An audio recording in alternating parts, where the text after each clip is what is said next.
Welcome to my channel. நான் உங்கள் ராகுல். இன்னைக்கு எதை பத்தி பார்க்க போறோம்னா, இன்டர்நேஷனல் கிரிக்கெட்ல தோனி எவ்வளவோ அச்சீவ்மெண்ட் பண்ணியிருக்காரு. அதே மாதிரி அவர் ஐபிஎல் கிரிக்கெட்ல என்னென்னலாம் அச்சீவ்மெண்ட் பண்ணியிருக்காரு, அதுல எதெல்லாம் முறியடிக்கப்படாத அச்சீவ்மெண்ட் அப்படின்றத இந்த வீடியோல பார்ப்போம். அதுக்கு முன்னாடி இப்பதான் நம்ம சேனலுக்கு ஃபர்ஸ்ட் டைம் வரீங்கன்னா மறக்காம சப்ஸ்கிரைப் பட்டனை அழுத்தி வச்சுக்கோங்க, பெல் ஐக்கானை கிளிக் பண்ணி வச்சுக்கோங்க. அப்பதான் நம்ம போடுற ரிவ்யூ வீடியோ எல்லாமே உடனே உங்களுக்கு வரும். பண்ணிட்டீங்கன்னு நினைக்கிறேன். வாங்க நம்ம வீடியோக்குள்ள போகலாம். உங்க எல்லாருக்குமே தெரியும், இன்டர்நேஷனல் கிரிக்கெட்ல இருந்து டோனி ரிட்டையர்ட் ஆயிட்டாரு. அவர் எவ்வளவோ அதுல அச்சீவ்மெண்ட் பண்ணியிருக்காரு அப்படின்றது உங்க எல்லாருக்குமே தெரியும், எவ்வளவோ சாதனை பண்ணியிருக்காருன்றது. ஆனா ஐபிஎல்ல என்னெல்லாம் சாதனை பண்ணியிருக்காரு, அதுல என்னென்னலாம் பயங்கரமா பண்ணியிருக்காரு அப்படின்றத இந்த வீடியோல பார்ப்போம். ஐபிஎல் 2008ல ஸ்டார்ட் பண்ணி 2025 வரைக்கும் மொத்தம் 18 சீசன் நடந்திருக்கு. இந்த 18 சீசன்லயும் அவர் பண்ண சாதனைகளை பத்தி, அவர் பண்ண அச்சீவ்மெண்ட்ஸை பத்தி பார்க்க போறோம். மோஸ்ட் வின்னிங்ஸ் எடுத்த கேப்டனா டோனி தான் இருக்கிறாரு. டோனி கேப்டன் ஆனதுக்கு அப்புறம் 226 மேட்ச் விளையாண்டுருக்காரு. அதுல 133 வின்னிங் மூமெண்ட் எடுத்து கொடுத்திருக்காரு. மீதி 91 மேட்ச்ல தோத்து போயிருக்காங்க. அதுபடி பார்த்தா வின்னிங் மூமெண்ட்டுக்கான ஆவரேஜ் ரேட் 59.37 வச்சிருக்காங்க.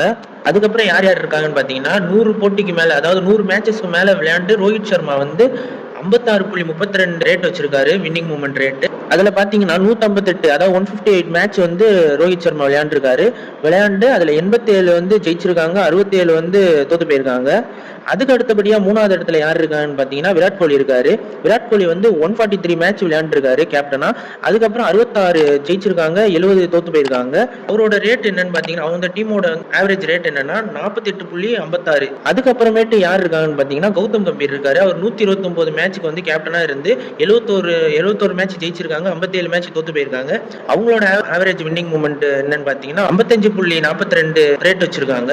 அடுத்து என்ன சாதனை டோனி பண்ணியிருக்காருன்னு பாத்தீங்கன்னா, ஐபிஎல் டிராஃபியை ஜெயிச்சதுல வயசான கேப்டன்கள்ல டோனி ஒருத்தர் அப்படின்னு சொல்றாங்க. அது என்னன்னு பாத்தீங்கன்னா, அவர் 40 வயசுலயும் ஒரு கப்பு ஜெயிச்சிருக்காரு, 42 வயசுலயும் ஒரு கப்பு ஜெயிச்சு கொடுத்திருக்காரு.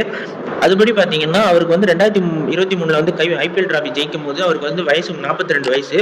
அப்போ அந்த போட்டியை ஜெயிச்சு கொடுத்து குஜராத்துக்கு ஆப்போசிட்ல குஜராத் டைட்டன்ஸை தோக்கடிச்சு நம்ம கப்பு ஜெயிச்சு சிஎஸ்கே ஜெயிச்சிச்சு.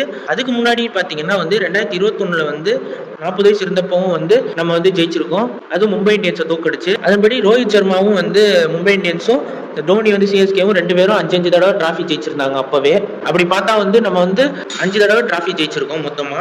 அதனால அதிகபட்சமா 40 வயசுக்கு மேல அவர் கப்பு ஜெயிச்சதுனால அதிக முறை அவருக்கு இந்த சாதனை வந்திருக்கு. மறக்காம சர்ப்ரைஸ் பண்ணுங்க. தேங்க்யூ.